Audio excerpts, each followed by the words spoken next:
महाभारत का युद्ध समाप्त हो चुका था। माता गांधारी भगवान कृष्ण से मिलने द्वारकापुरी में जाती हैं। भगवान कृष्ण माता गांधारी को देखकर कहते हैं, प्रणाम माते, मेरे अहोभाग्य कि आप यहां पधारी, मेरा मान बढ़ गया। आइए माते, कैसे कष्ट किया आपने? माता गांधारी बोली, मैं तुमसे कुछ पूछना चाहती हूँ वासुदेव, किंतु वचन दो तुम मुझे बताओगे। भगवान कृष्ण बोले, आप जो पूछने आई है, यदि उस विषय में मुझे कुछ भी ज्ञान हुआ तो मैं अवश्य बताऊंगा माते। माता गांधारी धीरे से बोली, तुम्हें किस बात का ज्ञान नहीं है मधुसूदन? यदि तुम अंतर्यामी ना होते तो मैं तुम्हारे पास आती ही क्यों? भगवान कृष्ण मुस्कुराकर बोले, तो पूछिए ना माते, प्रतीक्षा किस बात की कर रही हैं? क्या जानना चाहती है आप? माता गांधारी बोली, मैं कुंती की आंखों में उमड़ते आंसुओं का भेद जानना चाहती हूँ वासुदेव। मैं उसके दुख का रहस्य जानना चाहती हूँ। आज उसने अपने अश्रुओं को मन का पिघला हुआ हर्ष बताया। उसे किस बात का दुख है वासुदेव? भगवान कृष्ण बोले, माते, दुख तो जीवन में इस प्रकार रहता है जिस प्रकार सूरज के साथ किरण और चंद्रमा के साथ चांदनी रहती है। दुख और जीवन तो एक ही बंधन के दो नाम है माते। जब तक शरीर में प्राण रहते हैं तब तक जीवन में दुख रहता है। दुख से तो उसी समय छुटकारा मिलता है जब स्वयं जीवन से छुटकारा मिल जाए। माता गांधारी करुणा भरे स्वर में बोली, उसे क्या दुख है वासुदेव? यदि ये अश्रु मेरी आंखों में होते तो कोई आश्चर्य ना होता, क्योंकि मैंने तो एक एक करके अपने 100 पुत्रों को खो दिया। मेरा सारा जीवन अश्रुओं में डूब चुका है, परंतु कुंती ने तो कुछ भी नहीं खोया। सारा संसार जानता है कि उसके 5 पुत्र थे और 5 पुत्र जीवित हैं। भगवान कृष्ण बोले, सारा संसार यह अवश्य जानता है कि उसके 5 पुत्र जीवित हैं, क्योंकि सारा संसार यह समझता है कि उनके 5 ही पुत्र थे।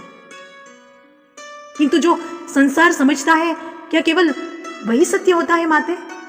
माता गांधारी कहती हैं, तो सत्य भी तो यही है मधुसूदन। भगवान कृष्ण कहते हैं, नहीं माते, संसार उस सत्य को नहीं देख पाता जो समाज के खोखले आदर्शों और परंपराओं और आडंबरों के कारण स्वयं को छिपाने पर विवश हो जाते हैं। माता गांधारी कहती हैं, तुम क्या कह रहे हो वासुदेव? मैं कुछ समझ नहीं पा रही हूं। यदि यह सत्य नहीं तो फिर सत्य क्या है? भगवान कृष्ण बोले, सत्य यह है माते कि बुआ कुंती के 5 नहीं 6 पुत्र थे। माता गांधारी बोली, नहीं, ये कदापि नहीं हो सकता। भगवान कृष्ण बोले, यदि ऐसा ना होता तो आपको उनके अश्रुओं में से अंगारों जैसी गर्मी का अनुभव भी नहीं होता। माता गांधारी डर सी गई और बोली कि किंतु उसका 6वां पुत्र कौन था? भगवान कृष्ण बोले, अंगराज कर्ण। माता गांधारी के पैरों तले जमीन खिसक गई।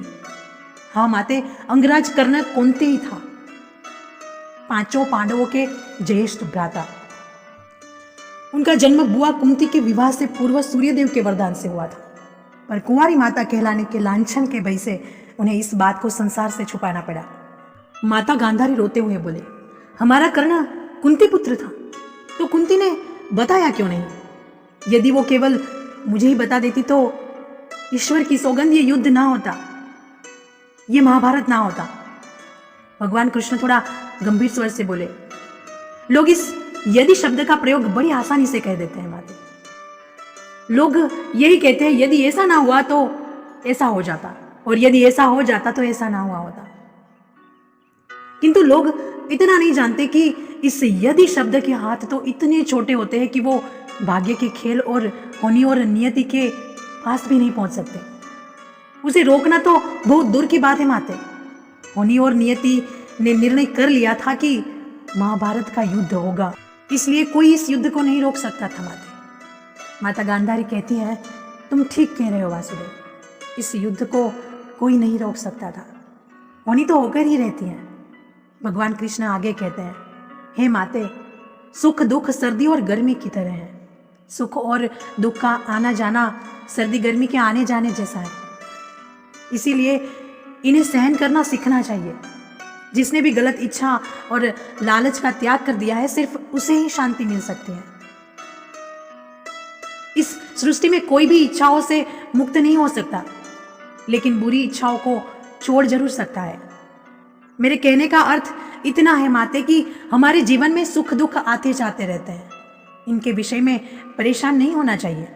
अगर दुख है तो उसे सहन करना सीखना चाहिए, क्योंकि आज दुख है तो कल सुख भी आएगा। यह क्रम इसी प्रकार से चलता रहता है।